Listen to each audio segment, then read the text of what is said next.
Hello, welcome to episode 21 of Defense Against the Dark Arts. I'm Paul Miil, and this is Premise Evaluation Part 2. To continue on from our last episode, we were talking about counterexamples and premise evaluation. So we cannot use counterexamples to refute specific claims or limited claims, or specific premises or limited premises. So what's a specific claim or a specific premise? It's a claim that is about something specific. Example, Johnny is brainwashed. Now I'm talking about a specific person, Johnny, and that he's brainwashed. What is a limited claim or a limited premise? A limited premise has limits. Example, most. Remember those weasel words, right? So most of us, or modal terms, most of us are brainwashed. It's not about one, and it's not about all. It's about something in between. So that is a limited claim because there are limits. The claim is limited. So now, I don't know if you see the trend here. So what are the types of premises we're looking at? So there are generalizations that claim all, limited claims that claim some, and specific claims that claim one or a specific thing. There's the pattern: all, some, or one. These are the different types of premises. And we know we can refute, or how to refute, some. So we look at the premise, we write it out. If it's suppressed, or even if it's not suppressed, it's a good idea to write out the premises. And we evaluate it as a specific, a limited, or a generalization. So from our last discourse, we know we can refute some generalizations with counterexamples. And I started saying this, but I started this episode by saying we cannot refute specific or limited claims with counterexamples. So how do we refute them? Well, we go down the rabbit hole a little deeper and step into the disgusting world of the undetermined. Do you remember math? Divide by zero is not infinity. It's undetermined. That's where we are. We're swimming in that area, right? So it's a good time now to bring up accuracy versus precision. Things that are not quite determined. Something that is determined is like a point. Something that is not determined is like a fuzzy ball, right? A fog, right? Vague. So accuracy is not the same as precision, despite what some dictionaries will claim. Accuracy is how close to the truth you are. Precision is your error around that truth. How fuzzy are you? An analogy would be a multimeter, a voltage meter that measures voltage. Say the actual true voltage that you're trying to measure is 10 volts, and your meter reads 9 volts. Well, that your accuracy, how close you are to the truth, is off by 1 volt. So the accuracy is 1 volt. It's off by 1 volt. So if you take many readings, they will all be around 9 volts. That's your accuracy. The precision of the meter is the precision now we're talking about. So that was accuracy. So now the precision of the meter is the error between readings. So if the reader reads 9.407 volts, you might think it's precise to the 1,000th of a volt, or 1 millivolt, because it's 9.407. So the 0.407 volts is 407 millivolts. So you think, oh, that's going to be accurate to 1 millivolt. It's not, right? That's advertising. So, or marketing, what's the word? It might be actually only precise to plus or minus a half a volt. So multiple readings, you'll read, if it's around 9 volt plus or minus a half volt, you can guess your readings will fluctuate between 8.5 volts to 9.5 volts, plus or minus a half volt, right? So it's plus a half volt or minus a half volt. And all the digits beyond the 1/10 of a volt are just marketing and useless. So if the reading is like 9.432, the 0.032 is just noise. And, shouldn't be on your meter. It's useless. It gives you no useful, truthful information. And if you took, multiple voltage readings of the same thing, click, click, click, click, and you wrote them all down, you would notice that your voltage, you would, and you graph it, you would see that the majority of it's around 9 volts. So the accuracy is off by 1 volt, and it's plus or minus half volt. So your precision is the error around the truthness, and your accuracy is how close you are. Maybe another example would be shooting at a target. If you shoot at a target, say a paper target, your bullets will leave holes in the paper. Now, if you leave the paper up and you keep shooting at the same target, you're going to get a bunch of holes around that bullseye. So the cluster of holes around that bullseye is called your grouping, because they are a group of bullet holes. Makes sense, right? So if you shoot 10 times or 100 times or 1,000 times, your grouping should not get larger. It'll just be more holes within that circle, within the circle of your grouping. That is your precision. How precise you are is how big your grouping is. Precision is the size of your grouping. If you have a very small grouping the size of a dime, you have a very precise shot. If you have a large grouping the size of a watermelon, you're a crap shot. So you're very low precise. Or maybe it could be the whatever, the gun you're shooting, the barrel, the aim, whatever, right? So regardless what the cause is, you either have a small grouping, which is precise, or a large grouping, which is imprecise. Accuracy is how close the center of your grouping is to the bullseye. So if all your groupings are circled around the bullseye, then you are accurate. Now the precision is how what the error of your shots are around the truth of hitting that bullseye. So how do we refute limited and specific claims? Instead of the point-like precision of deductive reasoning, the precision of our reasoning becomes bigger, fuzzier. It's a fuzzy glob of plausibility because it's not definitively true. We're using inductive logic now. So deductive logic can say whether something's valid and sound. Inductive logic, there's no such thing as valid or sound, right? Sound arguments are only valid or can only be, my foot fell asleep. So deductive arguments, the only sound arguments you can have are deductive arguments. So our accuracy is unchanged. What we're still aiming at is true, but our precision is smeared out, right? When we're examining these premises. The camera is overheating. Are you kidding me? So we may not be able to say with 100% confidence that the argument is valid. We have entered the upside down world of inductive reasoning. Plausibility is relative. It's not absolute. It's inexact, not exact. It's revisable, and it is not fixed. This is the fallible domain of science. Everybody who studies science, a lot of people who study science know that the fallible of the logic of inductive logic. And they know this full well when they give the results of their experiments, and they say, it might have a probability of being 1 in whatever 40 million chance of being true. So that might give you, statistical error. It's a probability. It's, 5 sigma, 6 sigma, whatever confidence level, right? It's not definitively, right? So when people talk about science as if it's definitive, right? It's a probability. However, and it's fuzzy, right? It's precision. We're trying to get that precision smaller and smaller, so it's tighter and tighter and more precise. But the accuracy can be, who knows, right? So science may be a great achievement, but there are still many scumbags who work in science or university administrators who are detrimental to the truth and are damaging our faith in the scientific institutions, as well as certain donors and, political malfeasance. Right? Science may be open-minded, but there are many who work in science who are not. They're motivated by money, ego, or some other corruption of character. As we know, failed humans have no problem being successful in many fields, and that includes science. There are many examples of this, and it should be rigorously looked into, but that's beyond the scope of this episode. An example of where science has gone off the rails, that is not I'm trying not to be political, so that's not political or of interest of corporations, as far as I know, would be the travesty that happened to the archaeologist Jacques Cinq-Mars, Cinq-Mars. You can Google the guy. By the mainstream experts. You can research him on your own, and I encourage that. So politicians, legacy media, and other propagandists lately have been perverting the word science as a propaganda tool.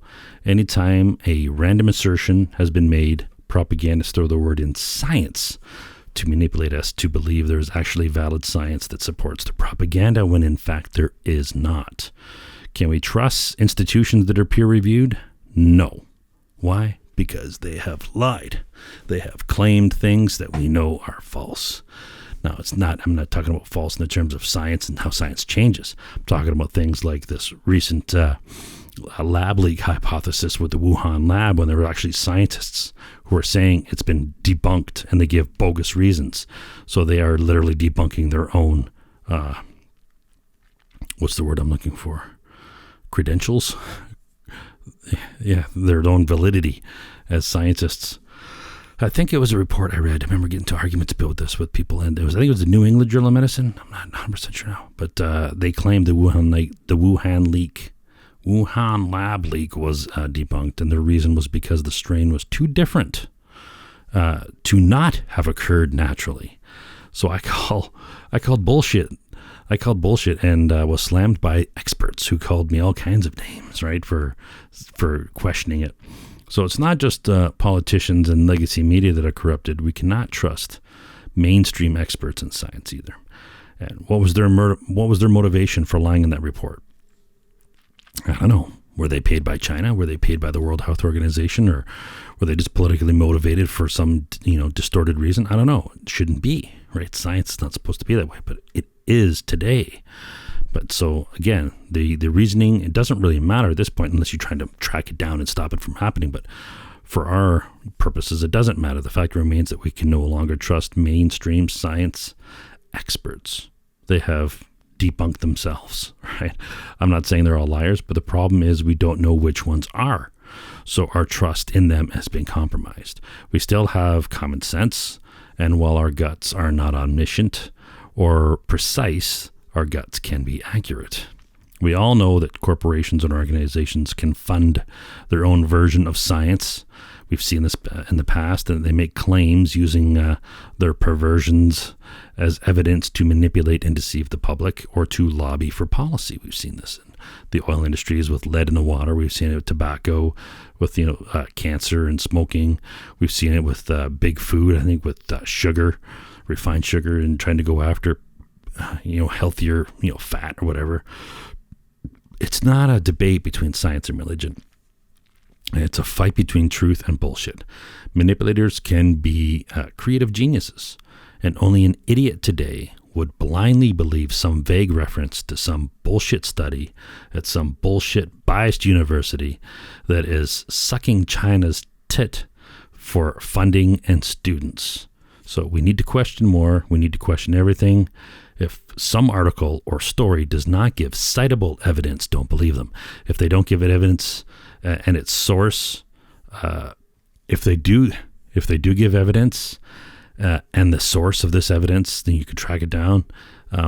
Take the time, rigorously evaluate it, find the links, read the reasoning, and it may be clearly bullshit. Like that article, that report that I read about the Wuhan leak, how it was debunked because the virus was so different from any virus in nature that it had to have evolved, which is like totally counterintuitive. That's not science. I don't care. Like, there's no logic behind that. It was anti-logic. Even if it's from a recognized organization like the New England Journal of Medicine, or especially from any universities that are receiving a lot of funding from China. Anyways, any of them, all of them. We do not trust it unless they give sources and we can read it and it's transparent and we know where the funding's coming from and everything's above the board. Just because it's peer reviewed, we can't trust that either, because they've demonstrated that they're full of shit. So we're at the point where we can dismiss everything we hear on the news or from a politician or from any experts until they cite their sources and their sources of funding, and we have full and unencumbered access to their evidence. Otherwise, you can rightfully assume that it is bullshit, because more than likely it will be. Never trust the experts, trust the evidence, trust reason, but even then, it could still be bullshit. But I digress. So just know that we have to evaluate limited and specific claims in their proper contexts, and limited and specific claims may need research for us to verify on our own, because we can't trust them.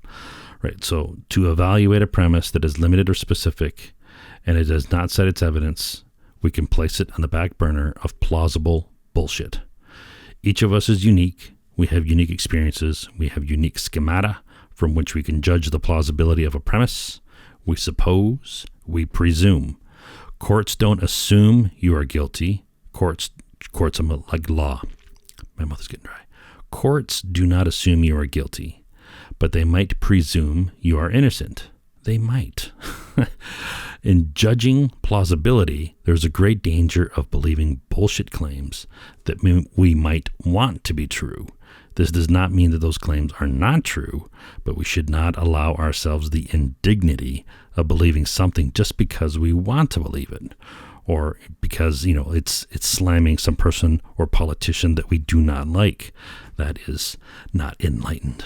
A manipulator can lie and use emotional triggers to get us to want to believe a certain narrative. They're manipulating us by using our sense of justice or morals. They're using them against us, our own morals against us. If you feel your emotions building when watching the news, that is the result that they are going for. Don't be that much of an idiot to allow them to manipulate you by your emotions and values. It doesn't have to be a news report. It could be something written. It could be something old. Who cares? Just if you feel you're getting emotional about it, that's a trigger. It's a warning. It's a red flag. If they try to make you hate a group of people that they define for some arbitrary reason, it's a red flag should be going up. Also, just because an argument is not clear or convincing does not mean that it is false. It might be, probably is, but it may not be. And just as cogent arguments may not be true. If an argument's cogent, you're like, wow, that sounds really good. Well, it may not be. That brings us to testimony. By experts or not, testimony has little weight when we use it to evaluate a premise. I don't know how courts function given how notoriously unreliable testimony is, even when someone is honestly trying to recall something. Memory sucks. I have a friend who is an RCMP who has a great line for this. He says, a short pencil is better than a long memory. Although I think it was Plato who argued, was it Plato? One of the old Greek guys, might have been Aristotle, I think it was Plato, who argued the opposite. He argued for memory, and he was against people writing things down, and he said we need to use our memory more and develop it like a muscle and not rely on writing things down. But it kind of makes you wonder, what did the ancient Greeks write things down on and with? Did they have pencils? Did they use quills? Papyrus? I don't know. Anyways. So do we trust testimony? Do we trust expert testimony? No. Why? Because even in court, even in the courts of law, defense can bring in qualified experts who are, who claim the opposite of the prosecution's qualified experts. So therefore, we have to come to the conclusion that experts do not agree. So which experts do you go by? Well, you can't. They're compromised. If one says A and the other one says B, what are you going to do? You're back to square one. So you just dismiss both of them. So we can look at Jacques Cinq-Mars. Not only did he broaden our knowledge of archaeology, he further exposed the incompetence of peer-reviewed mainstream experts. The expert's testimony against him should not have been believed, but it was. Just imagine what a politically motivated expert would claim. So do not believe testimony. Just because it's not apparent that someone doesn't have something to gain by lying does not mean that they don't have something to gain by lying. We are not omniscient. We don't know. We should be leery of all testimony, even if it's our own, unless we have short pencils. This brings me to explanations. If actual science is to show us anything, which it does, it's one of the things is that the more questions we answer, the more questions arise.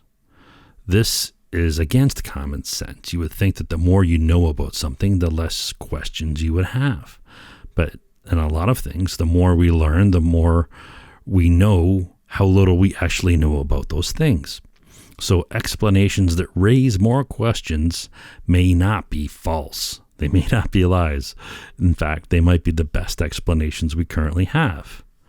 We need to be careful about thinking about alternatives, especially when you snap to these judgments. You come to an alternative premise that seems more plausible than the one they gave. We need to look closely at if we're basing our alternative premises on assumptions. That is, assumptions that are based on no evidence. No one has a gut that is omniscient. Well, omniscient, omnipotent. What's the word I'm looking for? Omniscient or omnipotent? Omnipotent, I think, is power. Omniscient is knowledge, right? Well, you know the one I'm talking about. So while this is common sense, so many of us ignore that our guts are not omniscient and believe our guts are somehow the oracle of Delphi. Our guts should be thought of as an advisor who is probably right, but could be wrong. Don't be intractable when evaluating premises. Lack of evidence is not evidence of absence. Don't trust anyone, especially the experts. Don't trust testimony. Look for generalizations, limited claims, and specific claims. Specific and limited claims need research to refute, unless you are already an expert, in which case you should not trust the expert and research it anyways. Next episode, we will remain deep in the rabbit hole and we'll be digging deeper in non-deductive arguments. Until then, take care.